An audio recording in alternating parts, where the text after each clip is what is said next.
Welcome to 101. I'm Greg Bassey, your host from the Salisbury Independent newspaper. Today we have our County Councilman, John Hall, with us. Welcome, John Hall. Thank you, Greg. It's nice to be here. Now, describe your district for me. You basically represent Salisbury for the entire County Council. City of Salisbury is my area. It's inside the Beltway, and it encompasses Salisbury University and that region and area down to Wicomico River. So it's a very consolidated area. Now, do your colleagues understand Salisbury? When I would go around the county, I feel like no one in the county really gets Salisbury. Well, my district generally is pretty understanding, and and my constituents pretty much are the business people in the community. So the Chamber of Commerce and I get along very well, and the Greater Salisbury Committee and I get along very well. Now, one of your areas of expertise is the airport. Lots going on at the airport, and I think you're behind a lot of this. So do you want to tell me what's going on at the airport? Well, that's my passion. The airport was started in 1940 and by the Navy. They put in $1.5 million, and it was finished in 1943, and the Navy took control of it and used to store planes here until 1945. And then they turned it over to the city, and they had a big celebration. All the stores closed in Salisbury, and the whole town, the whole city turned out. They closed for one day, and the whole city turned out for the celebration of the opening of the airport. It's expanded. It's a $50 million economic impact now.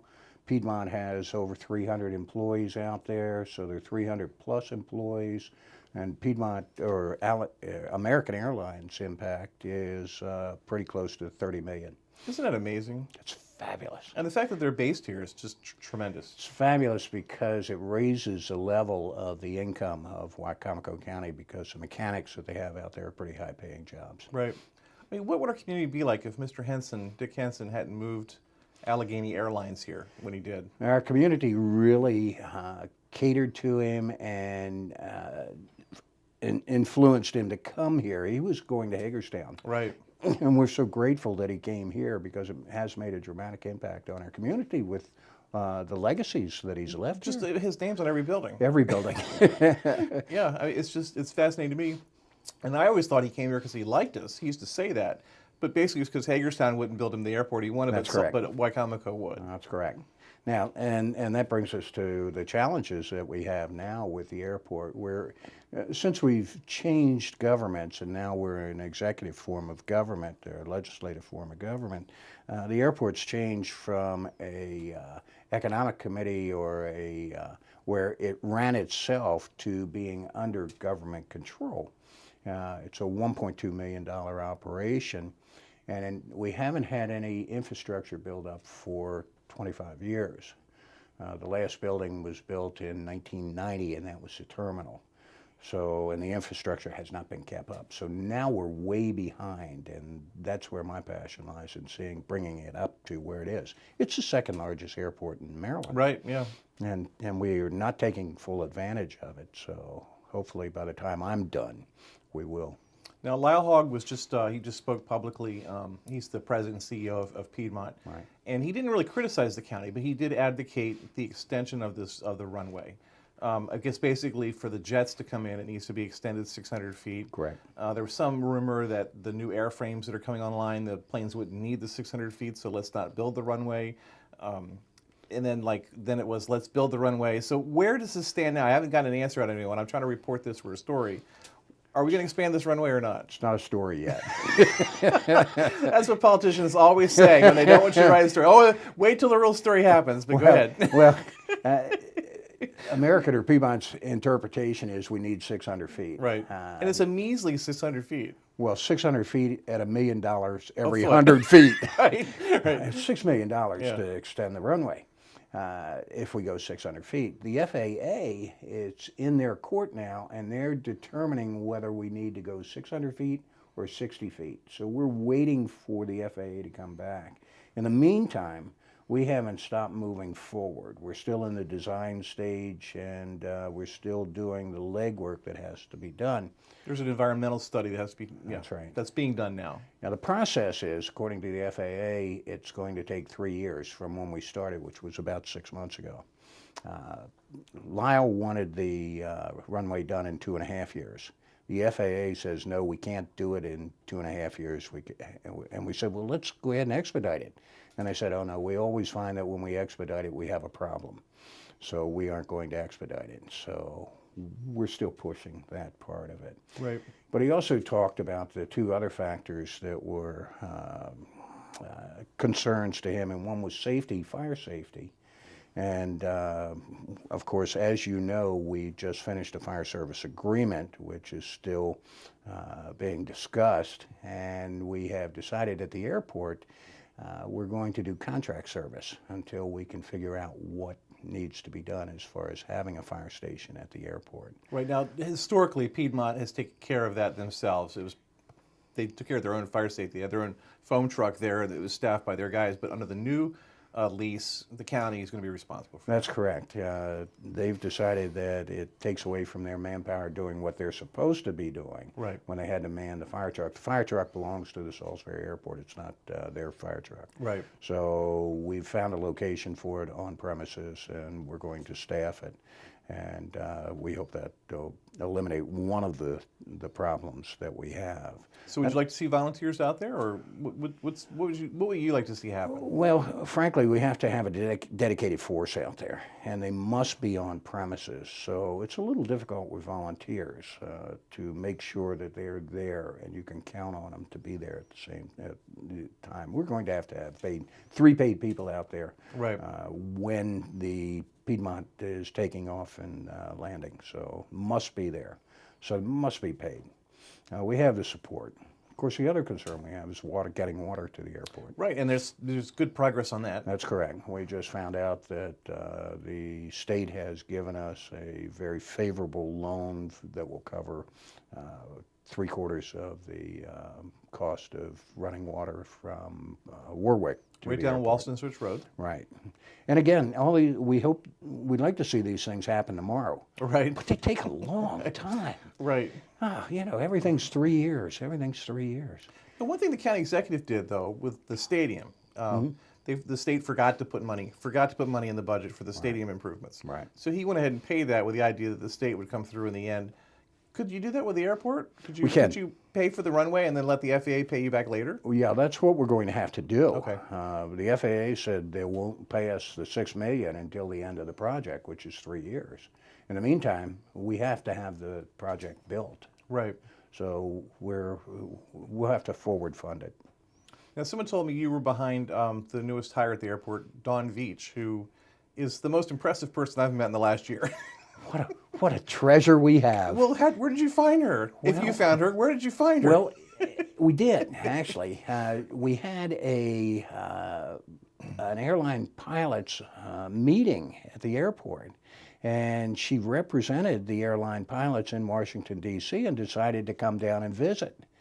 And when she visited, she was impressed, and we were impressed and said, let's go ahead and see if we can work out some type of arrangement.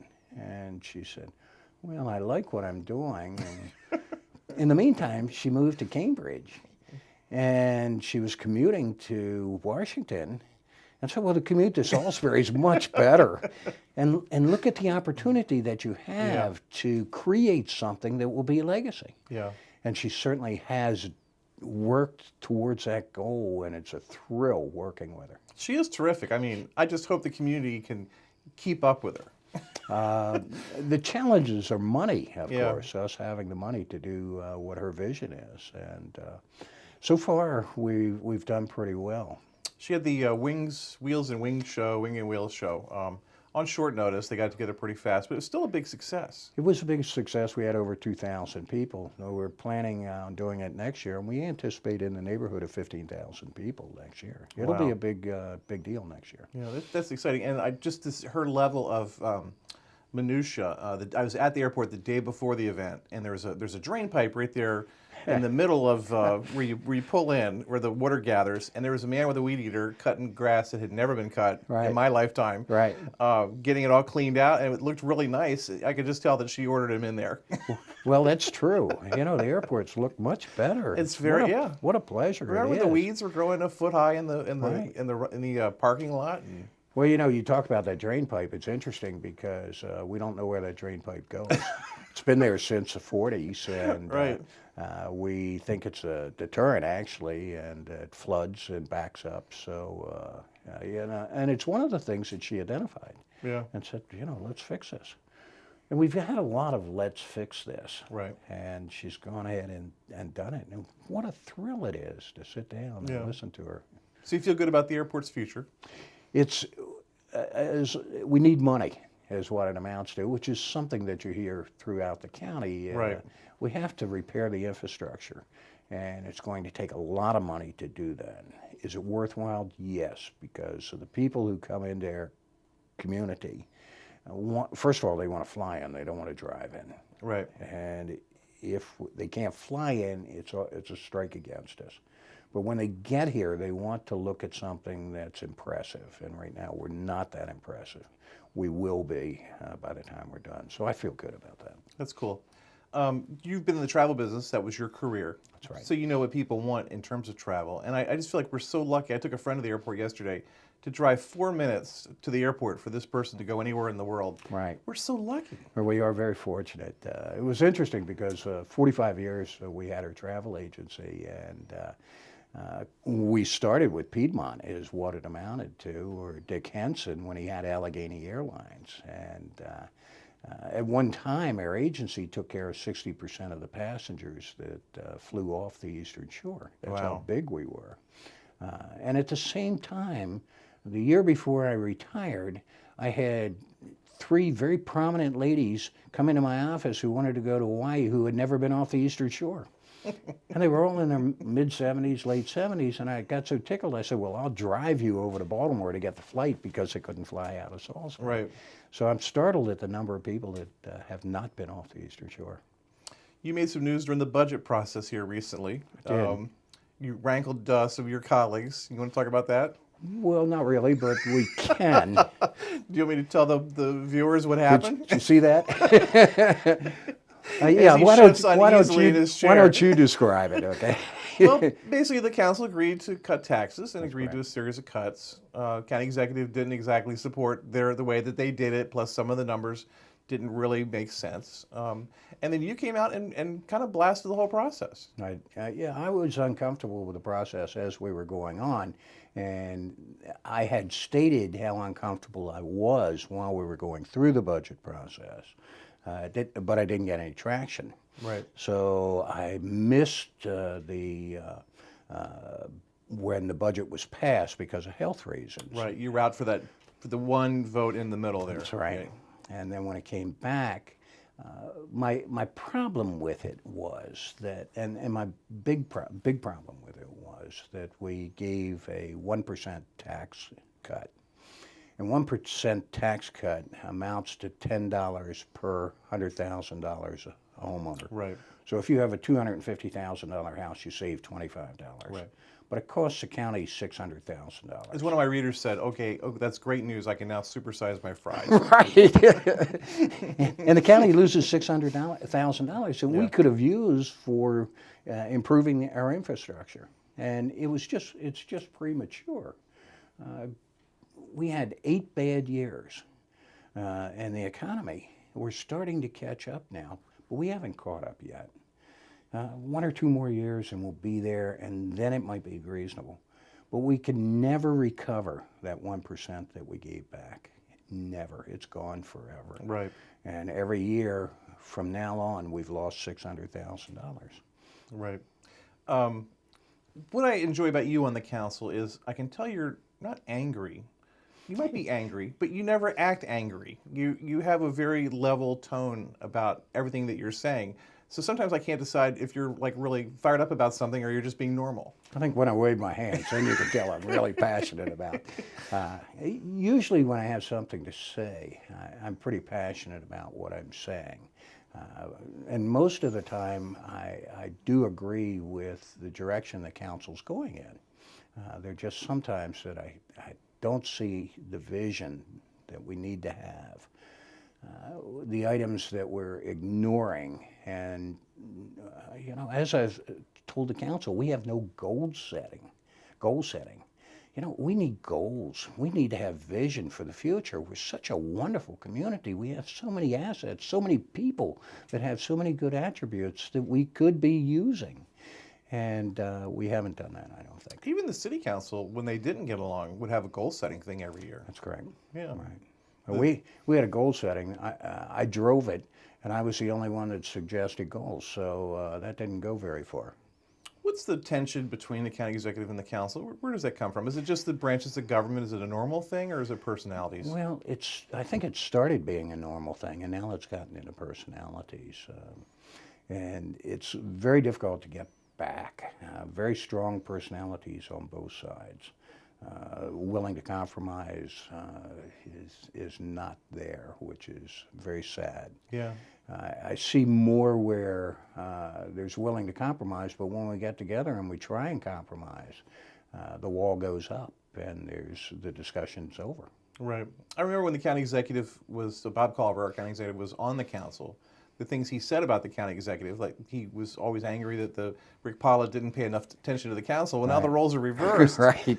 And he doesn't seem to want to embrace the council. Well, he voted no more than anybody I know Right. on the council. Right. He and one of the other council people. But yeah, the roles are reversed. There's no question about it. He's very, very strong and has very definite ideas on what needs to be done. And in a lot of cases, I agree with him. I don't like the way he's done it.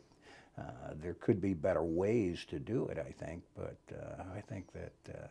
Well, the speech you gave on the budget, someone called me and said, you know Bob Culver wrote that for him, right? I was like, no, I know better than that. No, he did not. Didn't even know it was coming. It startled him as much as it startled my fellow council people. Well, I was watching, and I think Bob wanted to give you a medal when it was over.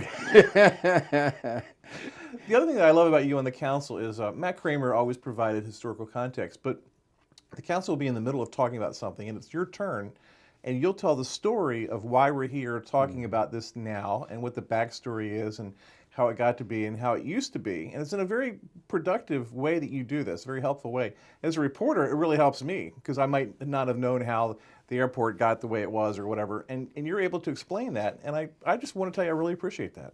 Well, I appreciate you saying that. Yeah. It's interesting because when we're discussing an item and we end up, the discussion is over and the council president goes like this and and they call me the sage. Right, that's exactly your role. Yeah. And I think that is a role. When I'm gone from the council, the historical knowledge pretty much is gone for the community. Well, Matt Kramer used to help. That's right. Matt would kind of go into telling war stories, though. He'd go on a little too long. Right. And you could just tell he wanted to take over because he ran the county for so long. Yeah. But you do it in a much different way, a more diplomatic way, I think. Well, we've always been involved in the community. We know what's going on. We're aware. We care about what's going on in the community. So we've always taken a role, and we've always participated in some way or another. We've been involved in civic projects for our entire stay here. We're almost natives. Right. Almost natives. You've only been here, what, 50 years? 50 years. Yeah, that's not, you're almost there. No. Yeah, longer than that. and I've chaired most of the major projects in this community or been involved in them for sure. It's been a great ride. I've really enjoyed it. Now, your wife was in politics. I was always a big fan of her. Right. She was the president of the city council for a long time. She ran for mayor. Yes. First woman to run for mayor. I guess the other first woman to run for mayor. She didn't win. That was, what, 1990? Yes. A long time ago. A long time ago. But Carolyn Hall was a tremendous asset, is a tremendous asset to the community. Who inspires who in your relationship? We talk about politics, that's for sure. Yeah. And we talk about the direction that we should go in. My character's a little bit stronger than hers. She's much nicer. She's nicer. She's much more diplomatic. There's no question about it. And when we talk about it, she presents a different perspective. We have the same view, but just a different way to get there. Right. And hers is usually right. Right. The collection of men that ran the city in 1990 were like people from the 1950s, basically. It was Right. not quite sexist, but I'm sure they were sexist. And Carolyn was able to forge in with these guys and get their respect. Mayor Martin endorsed her. She was his pick to succeed in. That's correct. There's no question about it. She was one of the first women in Rotary also. And, I'm very proud of the legacy that she had. If she'd been elected mayor, would Salisbury be different? It would be. There's no question about it. She would be very similar to the leader Salisbury has now, I think. But at the same time, her vision would be what the community feels, and she would involve more people in the community, I think. She was very good at bringing people together who had similar interests to achieve a goal. And it was just great to watch her. Her council, which was a very good council actually, gave her a sign one time that said the Queen Bee. Excuse me. And she had to fend off some personalities on that council. Robin Cockey was on that council. Correct. He wanted to be the mayor many times. Bob Caldwell was on that council. Bob was on that council. Sake Miller, who was very Tim young. was was ahead of his time. Right. And pretty much. Levon Siggers was Right. on that also. Right.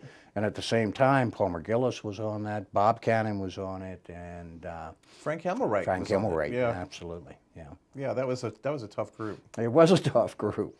I remember the first council meeting I came back when I was editor. I covered the council in the 80s, and I came back in '99. And the first meeting I went to, they were fighting over, I don't even know what it was. I think it was the Brew River or something like that. Mm-hmm. And Palmer was yelling at Barry Tillman. I was like, what happened since I left? I mean, no one ever yelled at anybody. So I remember I was on the phone with Palmer the next day. I said, you can't yell at the mayor. Right. Well, you don't understand. She's trying. I was like, it doesn't matter. You can't yell at the mayor. It's just a rule. You don't yell at the mayor. Is that true? You would never yell at Bob Culver. Not on camera. and see, that's something that's changed. You know, now that we are taping, now that we're so much more in the public eye, in public view, and of course, communication has changed. It would never happen because of the taping that's going on. And you look at other communities our size, and it does still happen there. Interesting. I'm doing a story now over the next election. There's like 30 seats that people are going to vote on. We're going to need 30 people to run for things. Right. So you've got the 7 on the council, the 7 for the school board, county executive, plus all the offices, clerk of court, register of wills. There's 2 judges that are up for election. Are we going to find 30 candidates in this community? Well, let me tell you, I went to the Board of Education's on Monday night. Monday night. I meant to go to that. Oh, it was very interesting. Good. We had 12 people who had picked 12 or had seen 12 nominees. Right. And the nominees were fabulous. They each got up and spoke for 5 minutes. We are very, very fortunate to have the quality of people that will come before the council. Now, out of these 12, they'll pick 6. Right. And the council will approve 3 of the 6. Right. And that's under the new process. Right. And this is just a bridge process until the election. It's an interim until the election itself, so they'll be in office for a year and a half. But the quality of the people were excellent. It was really a pleasure to see. So, can we pick 30 of them in a community? That's a lot. I'm trying to find somebody in my district who's much younger than I am to represent our district, and it's a challenge. Now, you're not going to run again, and you've been pretty forthright about some health problems. Right. Do you want to talk about that? Yeah, sure. I have cancer, and we found out about it a little over a year ago, and I started in June with chemotherapy and radiation. And we stopped in November, and we thought that it had worked and that my cancer was gone. And then we did a follow-up, and we found out that it had come back, and it had come back with a vengeance. So now I'm on immunotherapy, which is a trial, and it's a very aggressive trial, and it's proven in different types of cancer, but not in lung cancer, which is my type of cancer. So we just had good news Friday that my tumor has shrunk slightly. Great. And Great. we've verified, and it certainly is an asset to our hospital and our cancer department, that the immunotherapy that I'm on is the best that I could do. Right. And that's a thrill. My energy level's good. It was not 6 months ago, but now it's back. I'm good for about 12 or 14 hours a day, but not 18 hours a day like I Right. was. So. I never detected any lapse at all. You seemed completely committed to me. Oh, well, I am committed. Right. That's the key, I think. Right. And I'm driven by what I think is the best interest of the community. So hopefully I intend to be around to finish my term. The seat that I'm in does not have a good reputation. We tend to lose people in my Right, seat. exactly. Bob Caldwell had that seat, and he was a victim of too. He barely beat Dave McLeod. There was a back and forth on that. So it's always been kind of a tight seat since the new reapportionment. Well, it was interesting because after my appointment, Dave McLeod was considered for running against me. And Dave said, "Oh, no, I like him." As well as some of the other candidates who were approached by the different parties. So it was interesting. And then Marvin had the seat. Marvin before Long that. had the seat Yeah. before that, yeah. Yeah. So there's a good tradition there. It's a good tradition. It's a good district, really. It's a very strong district, and it's very cohesive. So. Yeah, I don't know anyone who really wants to run in your district. I haven't talked to anyone yet. Well, I've talked to a few people who are interested. It's a little premature for them to come out, I think, and say, but there'll be somebody out of my district, and it could be some of the people that had considered running against me, which would not be a bad thing. How do you want to be remembered? You mean, what's my legacy going to be? If you have, yeah. Well, it's always been Carolyn's husband, so. Half of my life I was Ronnie Bass's son. Right. Second half of my life I'm Will Bass's dad. Right. Yeah. I don't have any problem with that. I'm not doing this for a legacy for myself. I never have been. I've always felt the community is much more important as a whole than I am. And if I can see the community in a better light, I had a wonderful experience when I was growing up here. And I would just like my children or my grandchildren and the community to have that kind of experience again. We know they never will. But if I can just leave it a little better than it was, I'll be satisfied. He's John Hall. He's your county councilman for the city of Salisbury, in there fighting with all those county guys. John, we're glad you were here today. Thanks, Greg. I'm Greg Bassett from the Salisbury Independent newspaper, another edition of 101 right here on PAC 14.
First Shore Federal is proud to support PAC 14 and One-on-One. We'd encourage every business to support PAC 14 and pick a program and support it, and let's make a difference.